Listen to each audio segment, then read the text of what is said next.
예. 저 바로 문찬에 들어가기에 앞서서 일단 타임 매거진이 2001년 타임 매거진이 그 미국 20세기 미국 최고의 신학자로 스탠리 하워스를 선정했었습니다. 그때 스탠리 하워스가 베스트 티올로지어는 베스트라는 거는 신학적인 카테고리가 아니기 때문에 그건 잘못됐다라고 이제 손사래를 치고 했지만 1970년대 이후부터 지금 생존에 계신 지금 82, 83 계셨는데 40년, 50년에 이르기까지 거의 북미 영어권의 신학과 윤리학에 있어서 가장 큰 영향력을 미치고 계신 분이 바로 스탠리 하워스입니다. 이분이 감리교 출신이시고 본인을 교회적 노숙자라고 말할 만큼 사실은 그 이후에 감리교, 그 다음에 성공회, 그 다음에 캐나다 성공회, 이 성공회 지금은 성공회 교회 출석하고 계신데 그만큼 교회 연합적인 부분을 많이 신경 쓰시는 분입니다. 이분의 특징은 뭐냐면 신학과 윤리는 절대 분리되지 않았고 교회 자체가 사회윤리라는 말씀으로 굉장히 유명하시고요.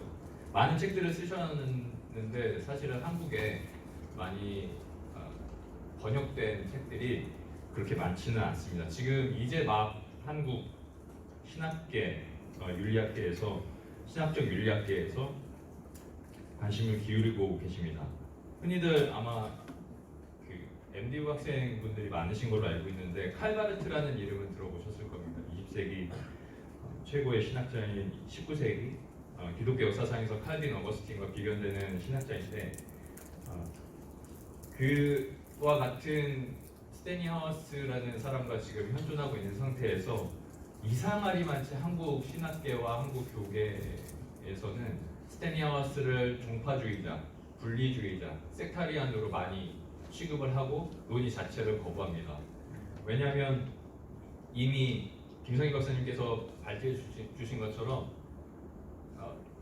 철학 위주의 세속적인 철학 위주로 기독교 윤리적 담론 자체가 형성이 돼버렸기 때문에 교회가 사회윤리이고 복음이 기독교 전통에서 내려오는 우리의 이야기이고 우리의 윤리적인 근간으로 삼아야 된다라는 이러한 주장이 굉장히 나이브하고 어찌 보면 너무 분리주의자처럼 근본주의자처럼 들리는 겁니다.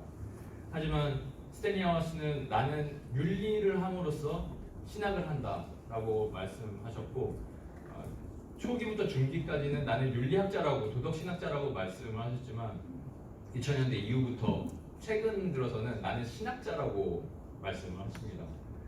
그 정도로 신학과 윤리는 절대 분리되지 않았고 신앙생활 그리고 교회 생활, 믿음 생활과 정치, 윤리, 기독교는 분리되지 않았다라고 말씀을 하시는 게 스탠리 하워스입니다. 그리고 틈을 내서 제 소개를 간단히 드리자면 스탠리 하워스에게 사사받은 한국 학생은 없습니다. 그 밑에 제자들 중에 존 버크만과 마이클 카트라이트라는 두 명의 수제자가 있고 이분들이 이제 스탠리 하워스 선집이라고 해서 더 하워스 리더라고 하는 두꺼운 선집을 했는데 편집을 해서 출판을 했고 마이클 카트라이트는 사실은 제자를 받지 않는 그냥 일반 목회자, 연구자이고 존 버크만 교수님이 토론토 대학교에 계셔서 제가 그분에게 스탠리 하워스를 배우고 스탠리 하워스 박사님도 2015년 저희 박사 세미나 때 오셔서 같이 세미나에 참석하시고 또 얼마 전에 저는 개인적으로 통화드릴 일이 있어서 통화드려서 그러니까 토론토 저널 오브 티올로지, 토론토 신학저널에 퍼블리싱한 출판한 논문 보내드리고 제 한국어 서적 출판과 관련해서 추천사를 부탁드리느라고 이제 전화 통화를 드린 적이 있었습니다. 예. 오늘 김상희 박사님께서 하워스가 알레스데어 맥킨타이어의 영향을 받아서 맥킨타이어 하워스식의 덕윤리 방법론을 가지고 이제 웨슬리의 산상수훈 설교를 덕윤리의 틀로 분석해 주셨습니다.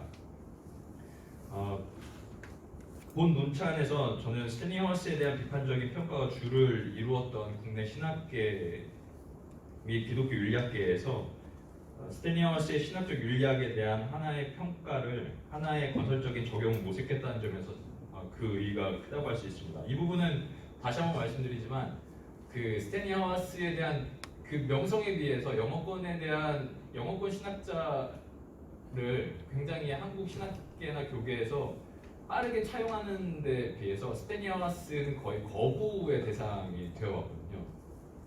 왜냐하면 제가 앞서 말씀드린 것처럼 신학과 윤리가 분리되지 않았다는 이 주장이 기존의 학자들이 볼 때는 터무니없는 겁니다.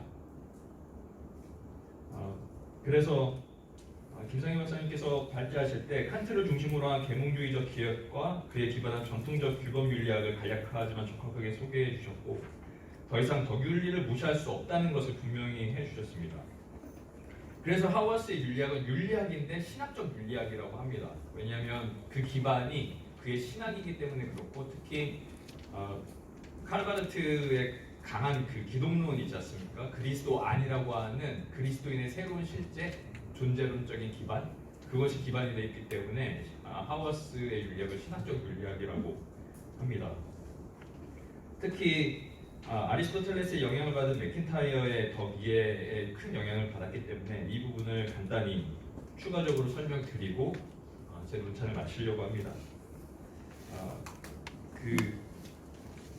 하워스는 모든 이론은 특정한 공동체의 역사와 연관되어 있고 모든 덕목들의 인간의 역사적 본성의 반영임을 강조합니다.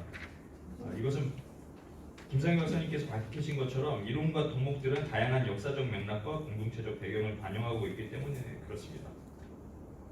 1페이지 말미에 여기서 한 가지 발표해야 할 것은 맥킨타이어와 하워스의 실천 이성에 대한 이해입니다. 이 둘의 그 근간을 이루는 것이 바로 이 실천 이성입니다. 이 실천 이성을 밝히는 이유는 근본 토대 없이는 이후의 역사, 우리가 역사, 맥락, 내러티브, 성품, 이야기 이 모든 것들을 나눴는데 이러한 중요한 요소들이 하워스 자신이 우려하는 것처럼 하나의 시스템으로 자판기처럼 돈을 넣으면 물건이 나오고 이 함수를 대입하면 답이 나오는 것처럼 시스템으로 고착화돼서 인간 이해를 위한 생명력을 잃게 될 위험이 있기 때문에 반드시 이 전통에 기반한 실천 이성을 이야기해야만 합니다. 하워스는 맥킨타이어의 합리성을 가리켜서 전통으로 구성된 이성이라고 불렀습니다. 맥킨타이어와 하워스는 우리가 말하는 실제를 이해하기 위해서 실제 세상을 이해하기 위해선 언어적 이해가 필수라고 말하고 이 언어는 전통 가운데 축적된 단어들에 기반하고 있고 그 축적된 단어들이 여러 상황 가운데에서 인간이 경험하는 문제들에 대한 혁신적 대안들의 제시를 가능하게 한다라고 말했습니다. 특히 기독교 공동체, 교회에서 이런 신앙의 언어가 오직 소수만을 위한 것이 아니라 그리스도의 언어는 그리스도인들의 실천에 의존하고 그렇기 때문에 그리스도인이 된다는 것은 삶 속에서 끊임없이 새로운 발견을 하는 것과 같다는 의미입니다. 왜냐하면 우리가 믿는 하나님께서 이 놀라운 자체이시기 때문에 그렇습니다. 이때 행한 그리스도인이 된다는 것은 삶 속에서 이렇게 새로운 발견을 하는 판단을 하는데 이때 행하는 판단과 평가 등의 이성적 행위는 반드시 이야기의 형식을 취한다는 것이 하워스가 이해한 맥킨타이어의 전통으로 구성된 실천 이성입니다. 왜냐하면 맥킨타이어에게 인간의 이성, 인간의 합리성이란 칸트가 말하는 것과는 다르게 언제나 이야기의 형식을 띠는 구별되는 역사에 놓인 특정한 도덕 공동체의 구성원, 그들의 신분 또는 자격을 포함한 공동체의 구성원을 반영하기 때문에 그렇습니다.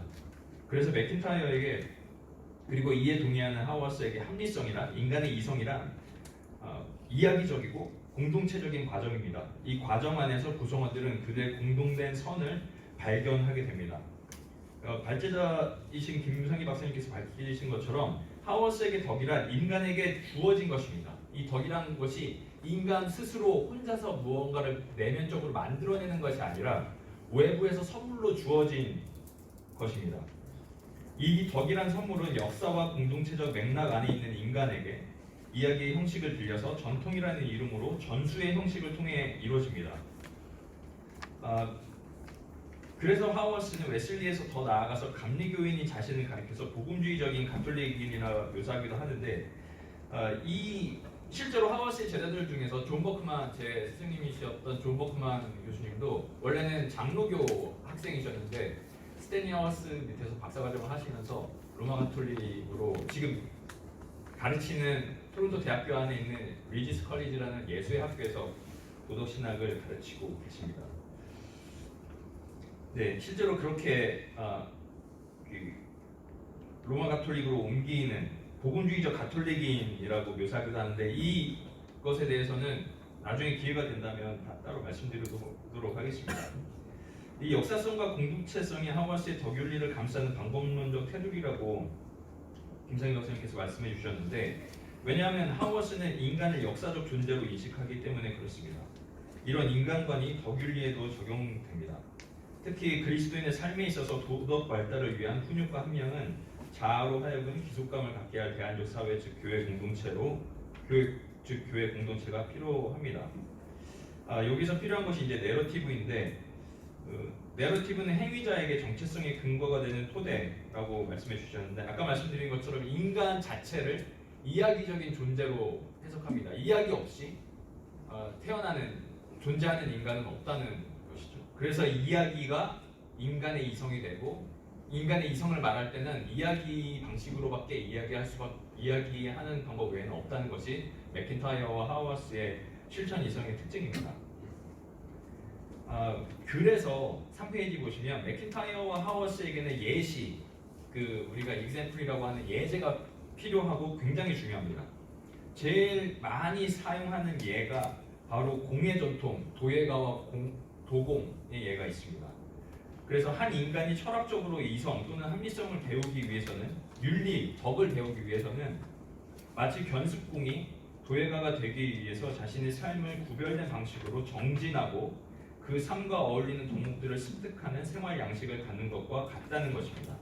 이러한 견습공의 발전을 위해서 가장 중요한 것이 그 공예품, 만드는 공예품의 목적에 관해서 자신, 만드는 도공, 도제의 한계를 자기 스스로가 인식하는 것입니다.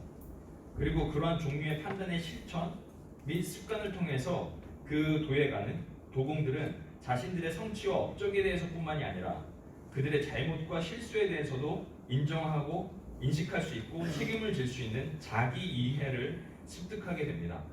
이러한 공예기술의 절대 완성은 있을 수 없고, 공예가는 언제나 주체적 존재로서 새로운 발견과 도전, 그리고 그 속에서 끊임없이 결정하고 평가합니다.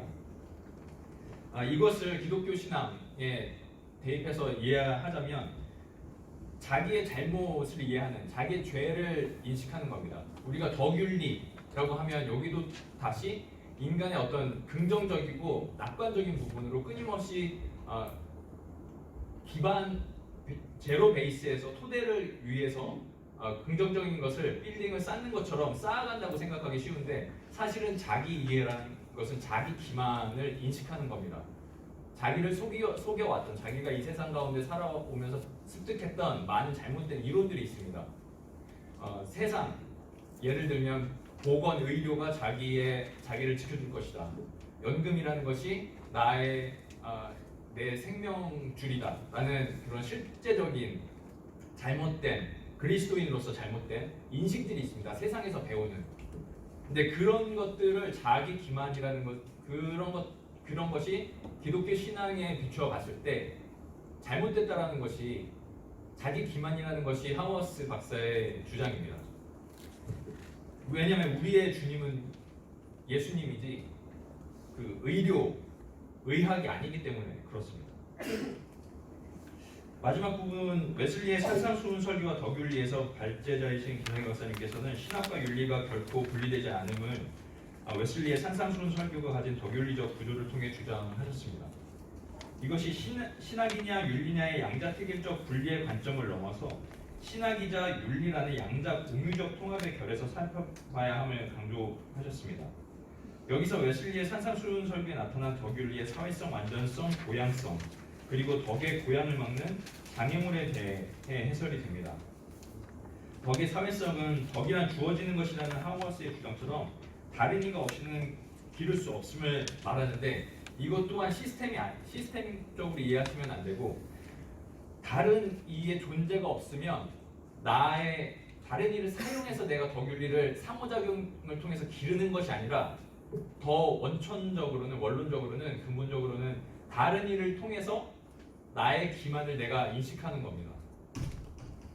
그러니까 약간 긍정적인 어떤 시너지라기보다는 다른 이에게 나의 삶을 노출함으로써 내가 덕을 쌓을 수 있는 기회를 얻게 되는 것이죠. 그래서 덕이 선물이라는 겁니다. 덕을 추구하는 것이 아니라 다른 이에게 나의 삶을 섬김으로써 내어놓고, 또는 때로는 피해를 당하기도 하고, 그런 공동체적인 삶을 통해서 내가 내 삶을 내어놓을 때만 덕을 이뤄나갈 수 있다는 부분입니다. 그래서 덕의 고양성은 어찌 보면 그 다음에 덕의 완전함에 대해서 말씀하셨는데, 하우어스는 이것을 의도의 순수성, 즉 온전함, 신실함, 그리고 진실함에 초점을 맞춥니다. 하우어스가 웨슬리의 모든 것에 대해서 동의를 하면서도 이 완전성, 거룩의 완전성에 대해서 좀 우려를 표한 부분이 있습니다. 왜냐하면 존 웨슬리는 너무 대단한 분이었기 때문에 이것을 이 생애 가운데 이룰 수 있다는 부분에 너무 강조점을 두신 것이 아니냐라고 하는 것이 하우어스 박사의 약간의 우려였습니다. 그 후에 덕의 고양성에서는 어찌 보면 맥킨타이어 하우어스식 덕윤리 방법론의 핵심 중 하나일 수 있습니다. 이것은 마치 완전한 공예의 작품은 존재하지 않는 것과 같습니다. 덕의 추구도 끝없는 정진의 기림을 의미합니다. 마지막으로 아까 말씀해 주신 것처럼 그리스도인의 행위를 판단하기 전에 그리스도인의 존재 자체를 성찰해야 함이 이 발제문과 하우어스의 그 신학적 윤리의 중요한 부분이 아닌가 생각이 됩니다. 특히 오늘날 교회로부터 외면당하고 있는 기독교 윤리학의 현실, 즉 교회와 기독교 윤리학 사이의 간극을 배우는데 오늘의 발제문과 같이 웨슬리의 덕 윤리, 그리고 그리고 맥킨타이어 하우어스식의 덕 윤리 방법론은 많은 도움을 줄 수 있을 거라고 생각합니다. 신학자들은 다른 학자들과는 달리 단순히 다른 신학자들을 위해서 글을 쓰는 것이 아니라 교회를 위해 글을 쓰기 때문에 그렇습니다. 그런 점에서 성품과 덕으로 빚어지는 비전에 대해서도 앞으로 많은 연구가, 또 하우어스에 대한 연구가 추가되는 것이 이 논의를 더욱 풍성하게 할 것이라고 믿습니다. 감사합니다.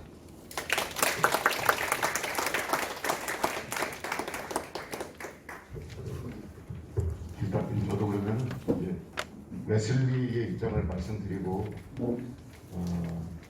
두 번째 섹션에서는 저희가 이렇게 이야기하는 것으로 이렇게 마치고 제가 마지막 세 번째 그때는 제가 웨슬리 하나 하겠습니다. 지금은 제가 준비한 웨슬리 조금 얘기를 해줘야 이렇게 이야기가 될 것 같아가지고 제가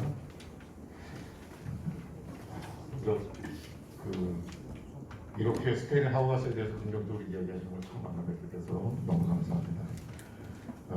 아까 잠깐 우리 박사님 선생님 말씀하셨는데 북미 신학에서 일어나는 어떤 흐름이나 유명하다 그러면 금방 번역됩니다. 사실 한국에서. 근데 말씀하셨죠. 스테인 하우어스는 번역이 거의 안 되고 소개가 거의 안 되는데 그나마 소개되는 것도 세테리안, 분리주의자 이런 식으로만 이해돼서 담도 자체 형성은 거부해버려요. 북미에서는 타임지가 인정했던 가장 최고의 학자라고 이렇게 타임지가 성전 최고의 학자임에도 불구하고 한국에서는 논의가 안 됩니다. 그 이유를 저는 내적이 아니고 바깥에서 보니까 이 스테인 하우어스를 이해하려면은 적어도 세 가지 정도의 큰 기둥을 해야 되는데, 일단 칼바르트, 이번 이제 예일대학교에서 칼바르트 그 4권에 나오는 그런 내용을 가지고 논문을 썼어요. 박사 논문을. 칼바르트를 거의 다 빼시는 분이에요. 두 번째로 그걸 공부하시다가 누굴 만났냐면 잔 하버드 요다라고 그래가지고 메노나이트의 신학의 핵심 이론가인 요다를 만납니다. 그래서 요더리안이라는 개념 그런 이름이 붙을 정도, 별명이 붙을 정도로 또 그쪽을 쫙 수용합니다. 그래서 칼바르트 리폼드 처치 계열의 흐름이고 요다는 뭐냐면 메로나이트인데 이분이 제가 몇번 얘기했죠, 그죠? 라디칼 그 레포메이션, 그러니까 급진적 종전통 이 흐름을 가지고 와요. 이 전통은 뭐가 강하냐면 교회론이 강하죠. 제가 매일 얘기하는 교회론이에요. 교회론이 강하고 칼바르트는 기독론이 강하고 그다음에 하나가 더 있다라고 그러니까 뭐냐면 존 밀뱅크라고 해가지고 라디컬 오소독시라는 그 신학 흐름을 만드는 최근에 흐름들이 있습니다. 여기도 이쪽 것도 많이 가지고 들어와요. 그 라디컬 오소독시. 근데 칼바르트나 하워드 요다나 아니면 존 밀뱅크의 신학이 사실 저는 그 스탠리 하워스를 이해하는 것도 어렵지만 이 세 사람 이해하는 것도 못하고 이해도 못하고 왔어요. 그래서 제가 박사 논문에 그 밀뱅크를 좀 쓰려고 그랬는데 한참 안 되니까 직업이 그 두 번째 세컨 리더가 저를 부르더니만 이거 설명해 보라 그러더라고요. 그래서 못했거든요. 그러니까 밀뱅크를 빼고 쓰라고. 그래가지고 제가 그 정도로 어려운 사람들이에요. 사실은 한국 사람들이 이야기 힘든 그런 분들인데 그 세 가지 전통을 아울러서 신학을 만들어서 얘기하는 얘기입니다. 간단한 이야기가 아니에요. 이분들이 사실은 천재적인 머리가 있으니까 이해하면서 얘기하는 거지. 그러니까 그 스테인 하우스를 이해한다라고 하는 것은 한 사람을 이해한다라기보다는 지금 그 칼바르트 전통, 그 다음에 뭐냐면 그 메로나이트, 라디컬 오토독시 전통, 레포메이션 전통, 그 다음에 라디컬 오토독시 전통 이 세 가지를 거칠게는 다 이해해야만 스테인 하우스의 진가를 알아볼 수 있는 거예요. 그러니까 이게 안 되면 안 돼요. 근데 이분들이 그 두 분이 박사님이나 우리 김재 박사님께서 아주 뛰어난 학자들이라 가지고 그 스테인 하우스의 배우를 이해하기 때문에 잘 이해해서 그렇습니다. 너무 감사드리고 여러분 중에서도 만약에 북미 쪽으로 저 독일 쪽으로 모르겠지만 북미 쪽으로 유학을 가실 분이 계시면 반드시 스테인 하우스 텍스트를 어쨌든 이용을 하든지 아니면 읽어야 될 거예요. 그러니까 지금부터 여러분 그 번역된 책이라도 좀 읽어주시면 나중에 훗날 좋을 것 같아요. 또 윤리라는 개념 자체가 단지 그냥 그 실천 덕목을 좀 얘기하는 게 아니고 독성 내지는 그 이론과 같이 가는 건 윤리잖아요. 그래서 실천이잖아요. 그래가지고 보다 폭넓은 윤리적 지평을 여러분들이 획득할 수가 있을 뿐만 아니라 그런 윤리신학, 그런 교회 윤리가 들어오면 우리 대한민국 교회가 한층 더 성숙될 것 같아요. 그런 핵심적인 교회 윤리가 빠져버린 사회 윤리 쪽으로만 얘기를 하니까 사회 윤리 맨날 얘기해서 뭐예요? 교회 윤리가 없는 거예요. 그렇잖아요. 그러니까 여러분들이 이제 어깨 달려 있습니다. 여러분들이 교회 윤리를 그 스테인 하우스를 통해서 한번 여러분들이 열심히 공부하시도록 하겠습니다. 저는 이제 웨슬리를 이제 얘기합니다. 웨슬리를 공부하는데 두 분 얘기했다가 제가 잠깐 얘기하는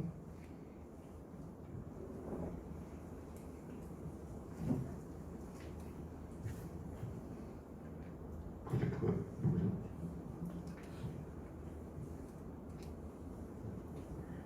저는 도표를 그려왔어요. 그냥 간단하게 도표를 그려왔는데 네, 펴졌습니다. 이제 제가 이제 한국에 와서 저도 그 듀크 대학이라고 하는 감리교학교에서 공부를 했고 서울신학대에서 주로 공부를 했기 때문에 매 학기마다 매 학기까지는 안 되더라도 매 과정마다 웨슬리는 들어야 하는 그런 입장이었습니다. 그래서 웨슬리 자체에 대한 박사학위 논문 쓰지 않았지만 그래도 웨슬리 생각이 어떻게 가고 있구나라고 하는 이런 것도 조금 알거든요. 그런 입장에서 말씀드립니다. 그래서 좀 약간이 거칠 수는 있어요. 제가 말씀드리는 게. 근데 그렇지만 그래도 큰 그림은 알고 있다. 그런 맥락에서 여러분들이 들어주시면 좋은데 제가 웨슬리를 공부하면서 안타까웠던 건 뭐냐면 여러분 웨슬리 그러면 우리가 웨슬리니까 한 분 공부하니까 그냥 한 파트만 있을 것 같지 않습니까? 그렇지 않아요. 웨슬리 연구는 여러 가지 어떤 패턴으로 웨슬리 신학, 웨슬리 어떤 그 학문 내지는 웨슬리 어떤 교회 이 흐름들을 조망하는 그 빛깔들이 몇 개가 있습니다. 근데 저희들은 하나의 빛깔을 가지고서는 웨슬리를 이렇게 이야기하려고 하나의 안경을 가지고서는 그런 그 경향성이 너무나 짙어가지고 이게 제가 비록 웨슬리는 전문가지 않았지만 우리 커뮤니티, 우리 공동체에서 제가 웨슬리에 관해서 이야기할 때는 웨슬리의 다양성에 대해서 한번 웨슬리 해석의 다양성에 대해서 제가 그래도 언급을 해드려야 되지 않을까. 근데 이게 제 사명으로 알고 있습니다. 우리 김희준 박사님께서 스테인 하우스 얘기했는데 이야기 있잖아요. 이야기. 웨슬리 신학이 왜 여러 가지 빛깔을 띠냐면 그 이야기식으로 바꾸는 있잖아요. 내가 교회 이름을 붙였는데 교회보다는 선교적 교회 형태에서 이 교회 건데 그 교회라고 하지 말고 오늘 우리가 공부한 이야기로 한번 바꿔보세요. 웨슬리 속에는 다양한 신앙의 이야기들이 있습니다. 단지 들어서가 아니고 그 이야기대로 그가 살아냈던 발단 전개 위기 결정 결말 있잖아요. 하나의 이야기가 완성되려면 그런 식의 어떤 이야기들이 다양한 이야기들이 그의 마음속, 그의 신앙 여정에 숨어 있어요. 그래서 그의 고향에서는 지난 말했지만은 가정에서 그려지는 가정에서 형성되는 기독교 신앙 이야기가 그는 몸에 이야기로만이 아니고 몸으로 체득했단 말이에요. 그 다음에 옥스퍼드 대학을 가서 뭐를 체득합니까? 앵글리칸이니까. 그러니까 우리 김희준 박사님 아까 얘기했지만 그 하우바스가 감리교에서 어디를 갔다 그랬는데 앵글리칸을 갔다 했지 않습니까? 근데 UMC에서는 앵글리칸으로 가려고 하는 경향성이 아주 많아요. 그리고 그 특별히 리터지와 관련돼서는 앵글리칸을 그대로 다 받아들입니다. 그래서 UMC와 앵글리칸의 경계선이 굉장히 모호해요. 그래서 정당에 따라기보다는 어떤 같은 흐름 가운데 있다라고 보는 것도 좋을 것 같습니다. 여하튼 간에 영국 옥스퍼드 대학에서는 당대에 보면 앵글리칸의 메칸이에요. 거기가. 그러니까 영국 성공의 이야기를 다 담아내는 거예요. 이렇게 몸으로 대학생활하면서. 그래서 거기서 홀리클 클럽도 하고 뭐 강사도 하면서 또 다른 이야기, 대학교의 이야기를 쭉 그가 몸으로 체득하고 있고 그 다음에 이분이 불현듯 뭡니까? 조지아 선교를 떠나셔요. 그러니까 선교사의 이야기가 그의 몸속에 있는 거죠. 그의 신앙 여정 가운데는. 그죠? 그 다음에 다시 돌아와서 영국 누가 만납니까? 모라벤 교도들과 만나면서 모라벤 교도의 소사이어티에 가서 그가 성경을 읽고 신앙생활을 좀 배우다 보니까 그 영국 모라비안 교도의 이야기가 또 담겨져 있는 거예요. 그 신앙의 여정 가운데는, 그릇 가운데는. 그 다음에 마지막에 독일 헤르노트도 다녀와요, 이분이. 그러니까 실제적인 모라비안의 뿌리가 되는 독일 헤르노트에 가가지고 그 헤르노트에 대한 신앙 이야기를 짧게나마 담아오고 있습니다. 그리고 다시 이제 그 영국 모라비안들이 소사이어티가 아니고 처치, 교회를 이제 세우려고 하다 보니까 이분이 거기 있으면 어떻게 돼요? 다격제가 되잖아요. 왜냐하면 영국 성공에는 영국의 뭐예요? 국교기 때문에 국교의 어떤 사제직을 받았는데 다른 교회가 하면 안 되는 거거든요. 그래서 그분이 이제 모라비안과는 단절하고 비로소 드디어 이제 뭡니까? 메토디스트 소사이어티라고 하는 감리교 공동체 이야기를 또 이제 펼쳐나가기 시작하는 거예요. 그래서 웨슬리 안에는 웨슬리라고 하는 분을 이해할 때는 여러분들이 저분 속에는 최소한 교회론적으로 한 5-6개의 교회가 흘러가고 있구나. 단지 머리로만 들은, 귀로만 들은 이야기가 아니고 그렇게 살아낸 이야기가 있어요.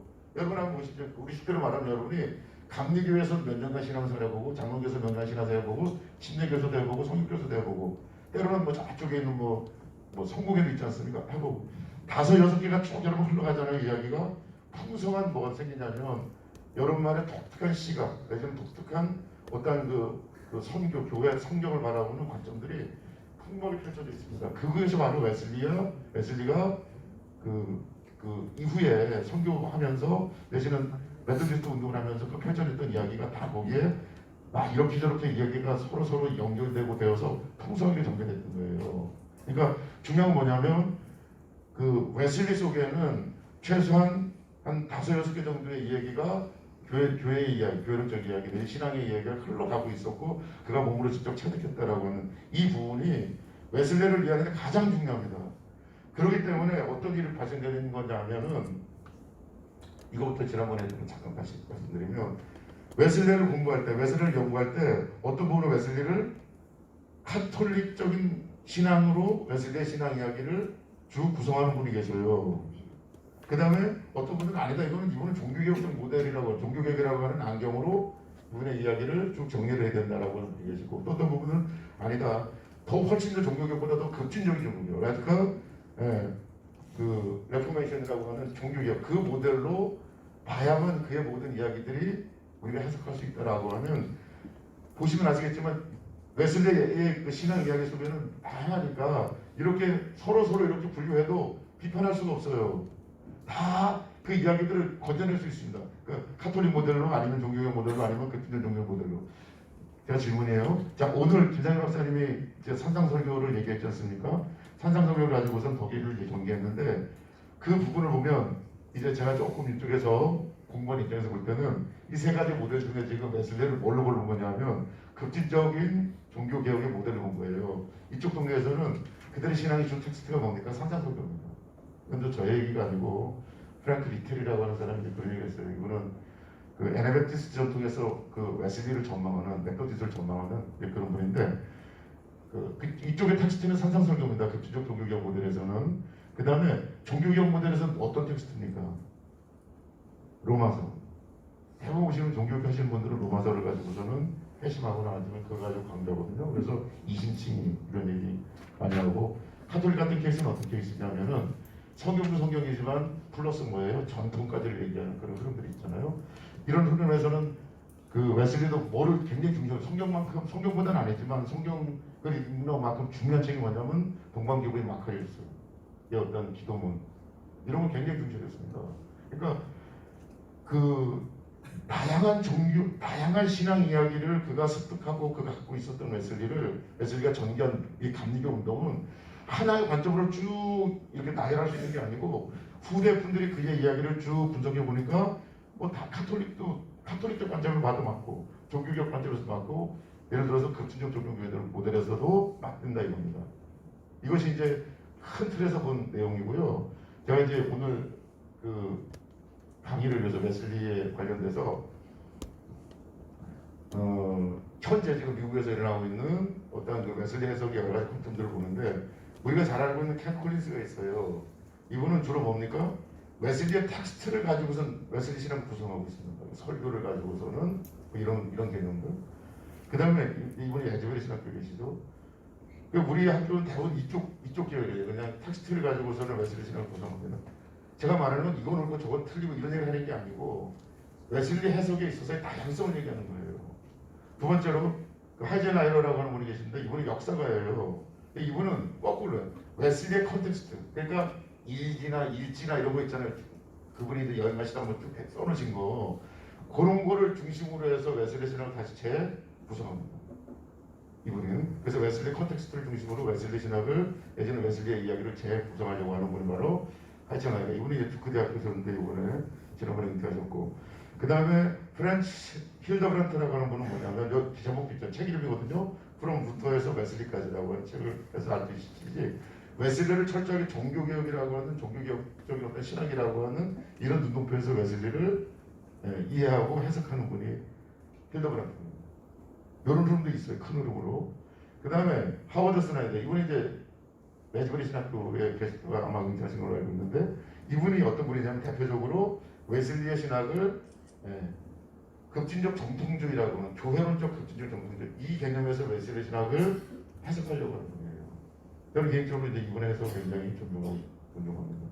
그 다음에 웨인나이트라고 있습니다. 조프리 웨인나이트. 이분은 이제 듀크 대학 교수님이었다가 이렇게 은퇴하셨는데, 이분은 그 웨슬리를 예배학적으로 접근하셔요.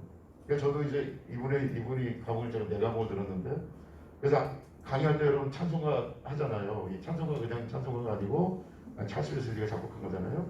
이런 식으로 이분은 음악, 예전, 조직신학 교수님에도 불구하고 이런 식으로 웨슬리를 접근하셔요. 그래서 이분은 찰스 웨슬리도 굉장히 중시적이고, 마지막 은퇴 때 어떻게 따랐어요? 쭉 이렇게 말씀하시면서 한 네 가지 정도로 나누시고, 그 중간중간에 찰스 웨슬리가 작곡한 찬송을 이렇게 부르면서 마지막 강의를 했던 그 인상적인 강의를 좀 기억하고 있습니다. 그러니까 이분은 뭐냐면 웨슬리를 예전의 전문가, 예전식 이런 개념으로 이렇게 접근하고 있고, 또 웨슬리와 에큐메니카라는 개념을 좀 이렇게 웨슬리와 종교 간의 대화인데, 이 종교 간이라는 말이 불교와 대화 이런 게 아니고, 예를 들어 웨슬리와 감리교, 웨슬리와 장로교, 웨슬리와 뭐 예를 들어서 루터란, 이런 식으로 계속적으로 대화를 하는 그런 그 웨슬리의 어떤 그런 여기 나와 있듯이 다이얼로그를 중심으로 한 그런 다이얼로그 리터지 이런 개념으로 웨슬리의 어떤 중요성을 부각시켜주는 분이 바로 조프리 웨인나이트. 스탠리 하워스와 뭐냐면 스티판 롱인데, 그 이분들은 이제 한편으로 크게 말하면 여기 보시면 이제 카톨릭 모델이라고 볼 수가 있어요. 그러니까 이분들 같은 케이스는, 특별히 스티판 롱 같은 케이스는 아퀴나스나 어거스틴, 플라톤과 아리스토텔레스까지도 다 넣어가지고 어떤 그 고대 시대, 고대 기독교의 어떤 덕윤리, 덕성 이런 개념을 그 연구하면서 그런 흐름이 웨슬리에게 왔다라고 생각합니다. 그래서 이분들이 이 덕의 윤리, 특별히 스티븐 록이라고 하는 분, 지금 말씀 교수님이신데 존 웨슬리의 뭡니까? 모랄 테올로지잖아요. 도덕 신학이라고 해서 이런 책을 내는데 이런 건 뭐냐면은 그 서방교회 전통이 어떤 그 웨슬리와 그 서방교회 전통에서 내어봤던 덕성, 버추 이런 개념들과 웨슬리의 어떤 설교나 그런 이야기들을 연계시켜서 하려는 경향이 있고 이우정 박사님 같은 경우에 이제 이분은 에모리 대학 출신인데 아마 에모리 대학 쪽에서도 웨슬리를 고대 기독교와 연결시킨 그런 작업을 했던 모양이에요. 근데 이제 이분의 스승제가 못 찾아봤는데 이쪽 동네에서 나오는 그 흐름들은 뭐냐면 웨슬리와 동방교회와 연결이 있습니다. 특별히 웨슬리가 뭡니까? 생티피케이션 얘기하잖아요. 동방교회 쪽에는 테오시스라고 얘기합니다. 신화라는 개념. 그러면서 이 웨슬리의 어떤 신학의 흐름과 동방교회 신학의 흐름과 이렇게 연결되어서 이야기하려고 하는 이야기들이 풍성하게 전개되어 있고 지금 감리교 쪽에서는 한때 그 웨슬리를 뭡니까? 그 해방신학이나 이런 쪽으로 다 이렇게 해석하려고 했던 그런 흐름들이 있었다가 이제는 뭐냐면 동방교회 어떤 영성 쪽으로 웨슬리를 이렇게 이야기하는 그런 흐름들이 쭉 있어요. 이렇게 여러분 보시면 알겠지만 웨슬리 신학 자체가 웨슬리 자체가 뭡니까? 다양한 신앙의 이야기를 그분이 겪었던 분이고 마음속에 몸으로 겪은 분이어서 6개 정도의 이야기가 그의 그 감리교에 흘러내려가고 있습니다.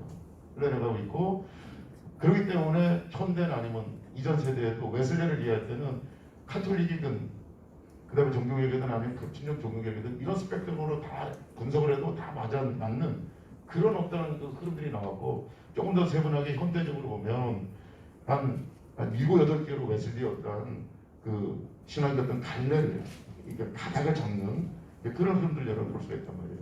제가 말씀드리고 싶은 것은 오늘 발표하신 김상희 박사님과 논찬 우리 김준 그 박사님의 이 논찬을 보고 이것이 이상하거나 아니면 상경하다 느끼면 여러분들 지는 겁니다. 이거는 미국 쪽에서 특별히 주크대학을 중심으로 아주 활발하게 전개된 40년 전서부터 전개된 그런 흐름들이에요. 우리만 몰랐던 거지. 그래서 그냥 몇 개 중에 또 하나예요. 그러니까 여러분들이 웨슬리를 공부할 때 이렇게 넓게 공부하시길 바래요.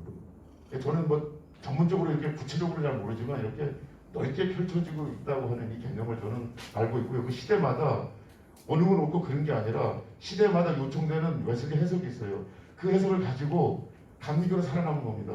감리교 같은 케이스 보시면은 그 넘버 2거든요. 어떤 데는 자유주의 쪽으로 확 몰려다가 조금 이제 뭐 윤리 쪽으로 이렇게 오셨다가 지금 뭐예요? 리터지 쪽으로 이렇게 다시 교회를 갱신하려고 하는 그 흐름들을 쭉 우리는 포착할 수 있거든요. 이런 식으로 이 웨슬리를 하나로만 딱 하지 말고 몇 개를 더 넓게 보시고 여러분이 갖고 있는 그 현장, 교회 현장 있지 않습니까? 그 현장에 맞게 웨슬리를 뭐 집중적으로 여러분들이 강조할 거 강조하시면은 제가 볼 때는 좋을 것 같아요. 그래서 오늘 저희들 이 토론과 그다음에 그 발표가 그 웨슬리 신학의 어떤 넓이를 더 넓혀주는 그런 자극제가 됐으면 좋겠습니다. 저는 이 정도만 얘기하고 이제 여러분들 질문을 직접 듣겠습니다.